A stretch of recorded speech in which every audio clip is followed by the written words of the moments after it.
It's been 2 months since moving abroad, and it's time to get intentional about putting myself out there.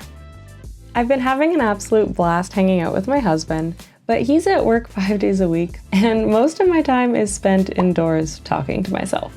I've only hung out with 2 people other than him. One, Mr. Mike Downey, who I actually already knew from Vancouver, and 2, going for coffee with a lovely neighbor that I'm really grateful to have connected with. And well, actually as an introvert, that's plenty of friends. I know the key to feeling settled in a new place is in building a network of connections. And so I've decided to go to an event to really get my networking on. And so, get ready with me for my first event in Hong Kong. I don't know what to wear. This is an event hosted by Women of Hong Kong. It's their 3rd anniversary party, and my understanding is they are an organization focused on fostering community and connection, and they do everything from book clubs to business events and workshops and stuff. And I met somebody online who I believe is a member, and she told me to grab a ticket, so here we are. My first time flying solo. And before I bought the ticket, I looked online to see the dress code, and it said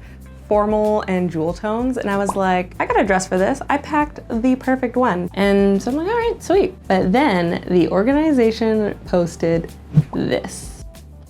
I don't have anything that fancy.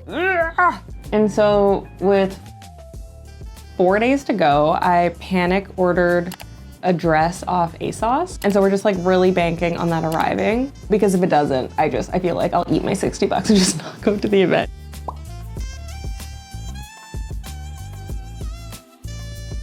Dress code aside, I'm actually really looking forward to this event, and I'm going to consider it a success if I get just one person's phone number. And I'm also really excited to meet Malika, who told me about the event. She's a fellow content creator, and I came across her channel while researching what it was like to be Black in Hong Kong, and actually cold DM'd her asking if she'd want to hang out sometime. I know it can be nerve-wracking meeting new people or going to an event where you don't know anyone, but weirdly enough, I actually often thrive in networking situations. Although, to be fair, most of my experiences have been industry specific in the content creating space, where I already know I have something in common with other attendees. But since I anticipate there being lots of expats at this event, I'm hoping that that's at least a starting point for a conversation. So we'll see what we're in for, if this dress arrives anyways. Okay, y'all, we have 2 updates. One being that I was obviously not the only person panicked by the dress code, and they posted a bunch more photos that are a lot more accessible and a lot less red carpet. Kind of makes me think, okay, my original dress probably could have worked, but we ordered it, we paid for it, we're committing to the bit. Update number 2 though, is that it's been delayed. So we might be wearing that blue dress. Anyways, excuse the hair, but if we really had to, we could make this work, right? I've got some shiny chrome heels that are kind of like this, but now I'm like, okay, they did say formal, and according to Google, formal means long dresses, so I don't know. I'm also kind of worried now that my dress choice is going to be too over the top. It fits right in with the initial inspo, but now it feels just super extra. Ugh. Is here. Oh, let's see.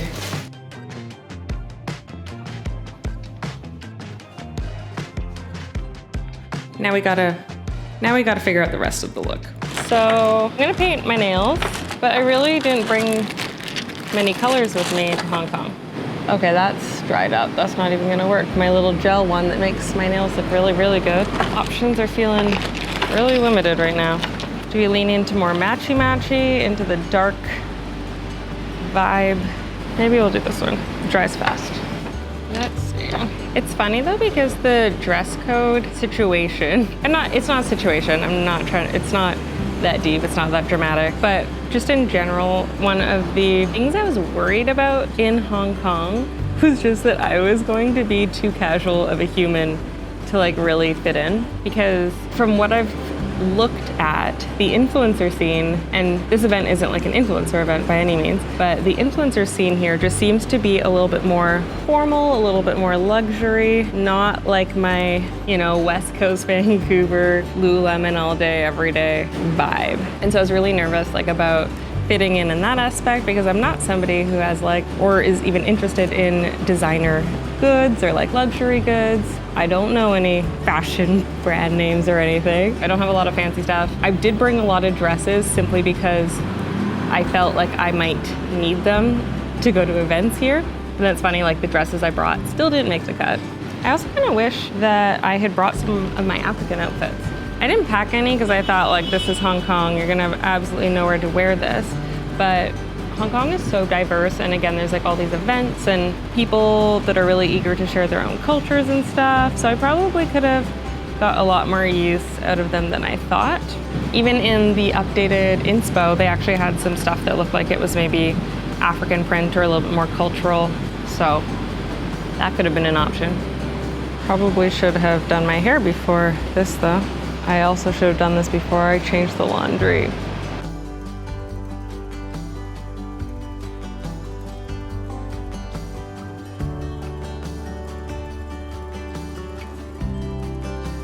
Really don't know what to do. At first I was thinking maybe like a high bun moment. Then I was like, you know, maybe a nice low bun. But I was kind of looking online and I was like, you know, I've never, let me find the inspo. But kind of like this. It's a much looser texture than I have, obviously. But see that? Or like this kind of thing. Oh, you know? It just looks so elegant. Honestly, I think my hair texture is probably way too, oh, that's kind of cute. One sec. Maybe not this one. What if we just do this? That's kind of cute.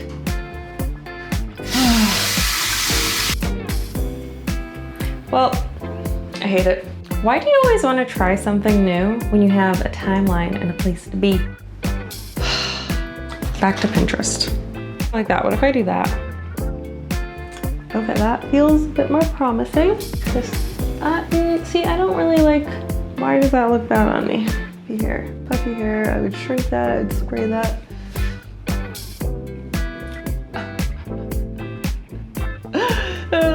Makeup time.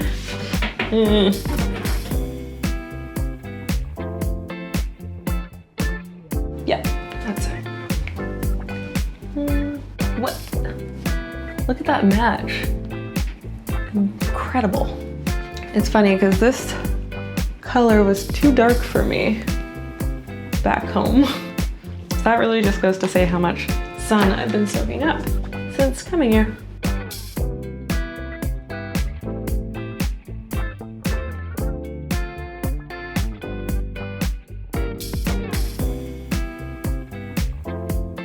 Now we need to figure out what accessories. All matchy or shiny? I think we're leaning towards this, so we'll try the monochrome first.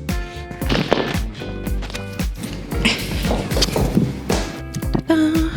To really envision, we're probably gonna have to take this off, so hopefully. Ooh, it's quite sleek. Okay, look one. We're gonna be real careful about that. My love, do you wanna come here and share your take? Woo! Monochrome. I gotta be really careful when I walk. Yes, I did. It's funny because I focused on this leg because I thought this was the leg that was out. There goes that first. Let's see, turn. No, other leg. Really? I was thinking this one. Oh, this is more, actually you're going glam, right? Yeah, it's glam. Yeah, and then that one then. Right, and then maybe you can You're like a supermodel. But I'm almost somehow kind of broke this. This broke off. I thought maybe this little piece here helped close it, so I bent it. Now it's falling out. This might not work anymore. If I hold it on my hip, it shouldn't fly open. Oh. Yes. That's how it goes. Okay. I can fix it. It was the magnet. I fixed it, mostly.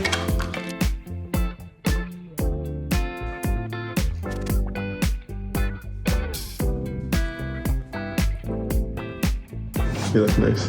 Thank you.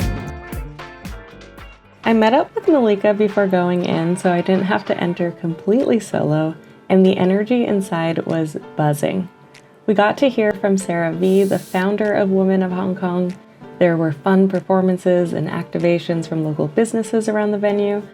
And the dress code was not that deep, but I have no regrets because the kind compliments I got on the dress did a lot of the heavy lifting for conversation starters. It also made me realize I'll probably always want to lean towards being a bit overdressed than under.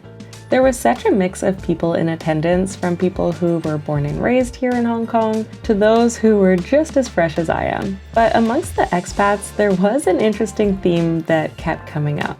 It was the statement that I was only meant to be here 2 years or so, but it's actually been X. And that variable X being 5 years for some people and 10 or 15 for others. I had honestly expected a much more transient community here, but it sounds like over and over again, people came to Hong Kong expecting a short-term thing and ended up falling in love with it. And guys, guess what? I left with 3 new contacts and 2 coffee dates on the books. That is definitely a win. When I got home, I went through the grab bags with Darren and gave him a play-by-play of my night, and they were seriously so generous with discount codes, coupons, snacks, and even a plant cutting from My Rooftop is Green. I'm excited to look more into all of these local businesses. And if you're a woman in Hong Kong, I definitely recommend checking out Women of Hong Kong and all that they're doing for the community. Tonight was definitely a success, and I'm looking forward to seeing how some of these relationships grow as I continue to get outside of my bubble.